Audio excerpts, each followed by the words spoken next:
Hey everybody, it's West Coast Massholes. That's Josh Wingate. Oh, nice. You got a Boston Celtics. Did you see I'm Todd Anderson, by the way, everybody. Hey, did you see the tomato that looks like Larry Bird? Have you seen that? No, I There's no, I like haven't. it's like a photo that went viral. Someone had a tomato and they're like, "Hey, it's Larry Bird," and it really does look like Larry Bird, the tomato. Look it up, Larry Bird tomato. You'll be glad you I did. mean, I will. I'll have to do it. We should have the entire episode should be next week's episode should be dedicated to food that looks like people, Hang on, I gotta but start. only people that are related to Massholian topics. You know, Yeah, Larry exactly. Larry Bird being Boston royalty. And you've You know. remained. Have you remained? Are you an all Boston sports fan? You like all the sports?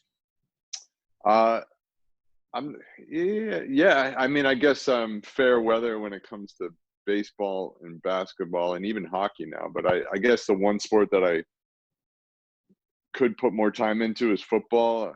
It's only what 16 games in a regular season. It's like Mhm. so every game has a greater importance versus like how many in baseball, like 180 something games. It's just absurd. It's a lot of games. That's Not too to many talk games. trash talk any professional athlete. That's a lot of work. That's hard work. But I just for me, I my attention span, I would rather do something else Then than watch watch. baseball. Yeah, I mean, I don't mind going to games because it's fun and it's just about the experience. You're at the park and you get in the especially Fenway. Peanuts here. Did you go? Did you go with your high school pals to sit in the bleachers at Fenway? I used to do that a lot. Actually, even better, my grandmother would take me and my other male cousins. The females got shafted, but she would take us all out of school for opening day every year and like take us to the bleachers. We'd get like the You wouldn't bring the $12 girls? seats. No, it's just like it was very um, what's that called? The misogynistic of our grandmother to do that. I don't know, but the girls had to go to school. All the boys, we got to go Like to you got the to go to baseball? That's fucked up. I know it is, but I have fond memories. I guess we didn't really think much of it back then. No, We of didn't course think not. much of it back then. You're just Nowadays, happy you're going to the baseball game. yeah, and get the little cheap like $5 ponchos if it was raining. Like they're like basically red trash bags with hoods on them, and Mhm. yeah, I would have like the Red Sox emblem on them. Get the whatchamacallit, the book there. What's a program? You get Oh, the right. The program and programs here. yeah, and keep score, Yeah. keep score. I don't know, it's fun. Watch Yeah. watch angry Bostonians like throw batteries at Yankees fans and shit. It Oh was yeah. great. Yeah. Yeah. Yeah. The especially the bleachers got kind of mean sometimes. Oh yeah. I Yeah, that's good. I used to go. A friend of mine when I was in high school had his dad had season tickets to the Bruins, Hmm. and he would never go. So my friend would always take me. So I saw a lot of Bruins games, and I think that, and I went to see the Celtics a bunch of times with my dad because he was a big basketball guy. And then my uncle had season tickets to the Patriots, so I saw a lot of Patriots games that way. But That's cool. favorite, That's cool. my favorite was the Bruins because that was a madhouse. Back in, it was the old Garden, right? What is it called Yeah, now? yeah. I don't It's even know. still it's TD Gardens, back to the Garden. It was like they changed it to something center, but now it's back to the Garden. But it's a TD Garden, whatever TD, some bank. Uh, Um, but yeah, I remember. Actually, I probably would say I'd be on par with as many Bruins games as I had been to Red Sox games, if not more Bruins games. Because I played hockey growing up, and we'd go to the Bean Pod at the Garden too. That was awesome. Um, but yeah, I saw a lot of good Bruins games, and that was always fun. A well, it lot was of fun. For me, it was fun because it was such a madhouse, and there, and these seats were like right up against the glass. Oh yeah. You know, so when guys would get slammed against the glass in Mhm. front of you, it really had an impact. And then there would be like smears of blood on the glass. Mhm. And if the fights weren't happening on the ice, it didn't matter because there would be fights happening all around you in the stands. Mhm. Constant Oh yeah. constant fist fights at Bruins games. Yeah. Yeah. That was circa 80s, right? Yeah, Probably. yeah, Yeah. And it was just common, you know, and then guys would get kicked out, and I yeah. wonder I wonder if they got arrested, or if they just like, get out of here, sober up. You know, I wonder if it was. Yeah, so I mean, it would depend if the security got involved or not, because sometimes Mm. somebody else would break up the fight before the security, because there was so much of it. There really wasn't. There weren't enough security guys to handle all the altercations at Bruins. No. There really weren't. uh, yeah, yet we Bostonians have such pride, such prideful people. I know. We're a freaking bunch of hooligans. It really are. It really are. I mean, it was entertaining, albeit probably a little dangerous to be there. Yeah, yeah. Because who knows? I could have gotten in fights, but I've always been good. Like one thing that I learned growing up in Massachusetts, because I dealt with bullies all the time on schoolyards and all that stuff, and I became very adept at talking my way out of any potential fight. Mm, Because when someone's like coming up on you and they're trying to start something. I mean, hmm you know when they're doing it, and I became very good about just getting out of it by talking them down.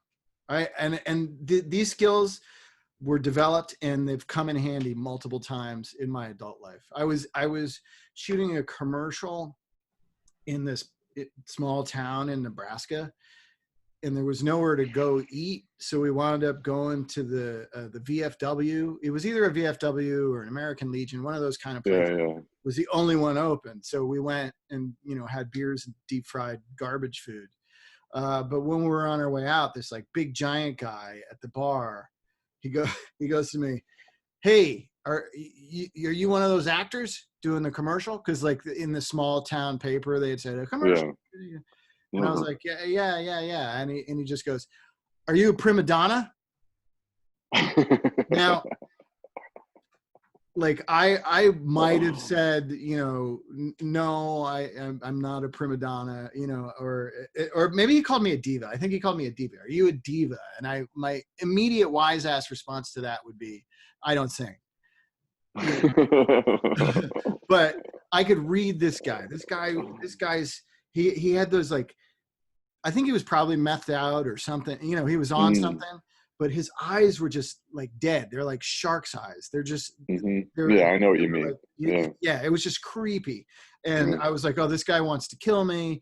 And his girlfriend's laughing because he's so hilarious, making fun of these Hollywood, Yeah, yeah. You dorks. prima donnas, But divas.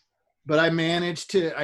It took 15 minutes of conversation before his girlfriend finally said, "All right, why don't you leave him alone?" And I was like, "Okay, good night," and walked out the back. But it was just him baiting me and trying to get me to say something insulting, or trying to get me to be a wise ass. He was Mm, trying to find. It was like he needed a justification to punch me in the face, so he was fishing for that justification. mm. And my years in Massachusetts came in handy on that occasion. See, yeah, because that's the same thing, different side of the coin, is just wise ass right back to him and outwit him with wise assery. And then, when it comes down, you throw the first punch. That's the other side of that coin from being a Yeah, and Massolian, that's you know. not, yeah, and that's I think that's a Massholian response, is to Hmm. get, but because I grew up and I observed people who responded to things that way, and then watched fights ensue. Hmm. So because I was versed in that, I could get myself out. But that's what this guy wanted. He wanted me to do that. Yeah, and he probably had that farm boy strength, and just pick you up and just Well, you'd he be was through a gigantic. wall. I mean, he must have Yeah. been 300 pounds. Uh, Okay. and the Oh, bar so was full of guys who were his friends. I mean, it was a small town. sure.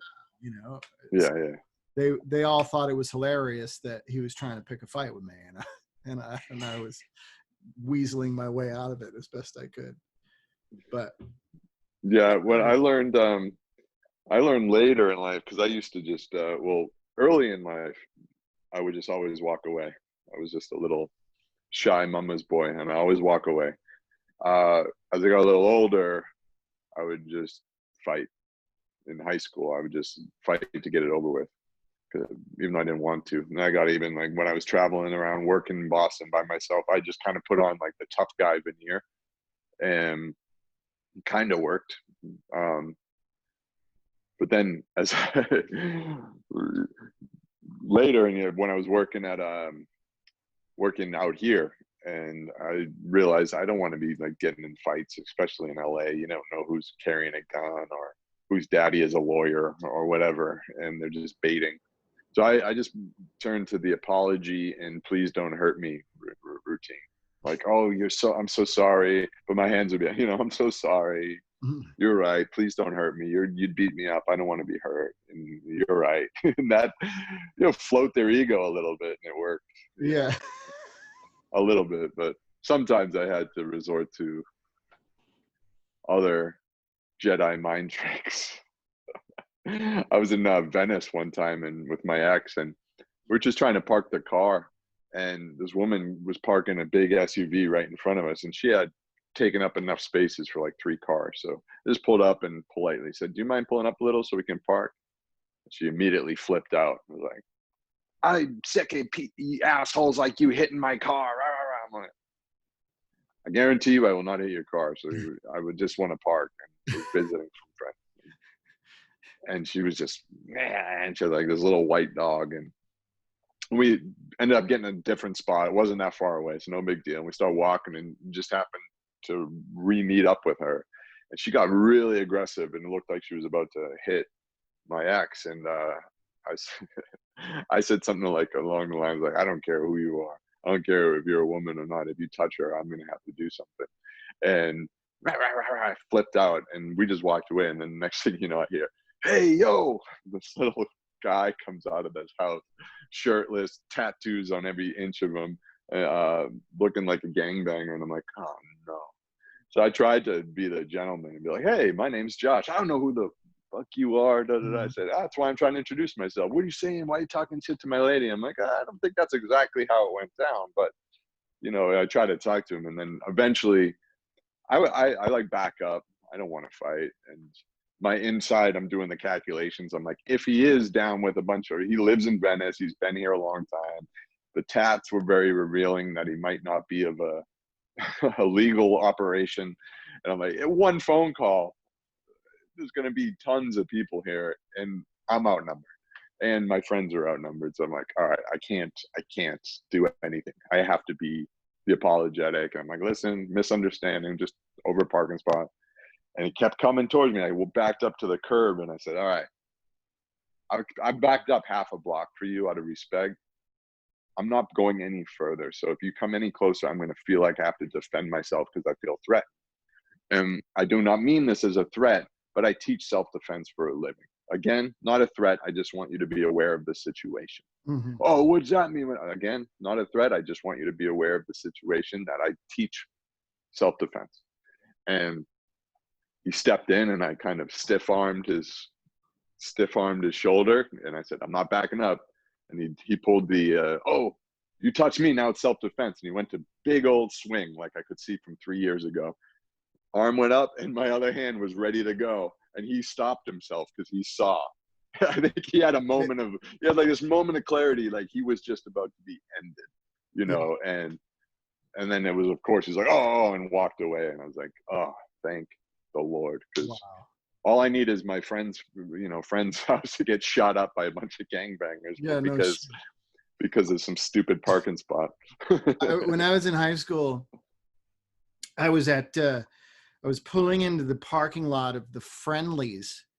Did you go to a Friendlies in Massachusetts? Did you ever go to Friendlies? Of course. Friendlies, fraps. That's where you got your frap. Yeah. Fraps. So we were going to Friendly, meeting some friends at Friendlies, and I had this girl. Oh, you disappeared. I can still hear you. Hold on. Oh, okay. You disappeared for a I had second.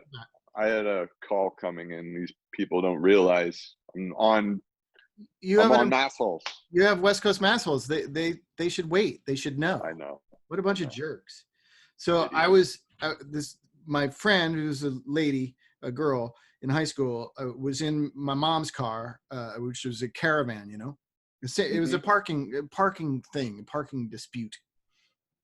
And I was just waiting for these guys to get out, and then they backed out, and then they waited, and I couldn't get into the space because they were just not moving. And then this girl who I was with, a little crazy, she started mouthing off to them. And then they pulled a little forward, started screaming at us. I pulled into the thing, and then they pulled back and blocked me in, and then started, and it was like 4 guys. Uh-oh. Okay, well, finish your story. I'll finish the story. It was like a bunch of guys, and it was me and a girl, and she wasn't going to do anything except give them lip. So right, and then I was terrified. I couldn't. I thought they were going to wreck my mom's car, whatever. And then I ran in. I quickly ran into the Friendly's restaurant. all my friends were there, like eating their ice cream. A bunch of theater kids, though. So I was like, guys, you got to help me. These guys are going to ruin my mom's car. They're threatening me. And they're like, what do you want? They weren't going to help. So I went back outside, like ready to get the shit kicked out of me so I could at least tell my mom I tried to keep your car from being totaled by these hooligans. And just as I was out there, like I was doing what you were doing, basically saying, like, I'm really sorry, guys. I'm sorry she gave you lip. I apologize. Please don't. And they're like, fuck you, fuck you, fuck you. And then just as they're like advancing and going to beat the crap out of me, this car pulls in, and it's my buddies from the football team. Oh, nice. And so they all pile. They pull up. They all get out of the car. They go, "Hey, like a movie." My nickname was Use, and they're like, "Hey, Use," and I was like, "Guys, how you doing? I want you to meet these fellas." And then these guys, and they're like, "What?" And they're like, "They're threatening to kick the crap out of me and destroy my mom's car." And these guys saw my guys, and they all got in their car and just took off down the street. And my guys all just chased after them on foot down the street, screaming at them. It was fucking great. It really was like a movie. That's like a classic 80s movie thing to have happened. So 80s movie. That's awesome. Great. Well, that was a good, fun episode. It's nice talking to you. You too. And fuck you, Nazis. Nazis. Fuck you. Next time on West Coast Massholes. This has been a Blursh production. Blursh.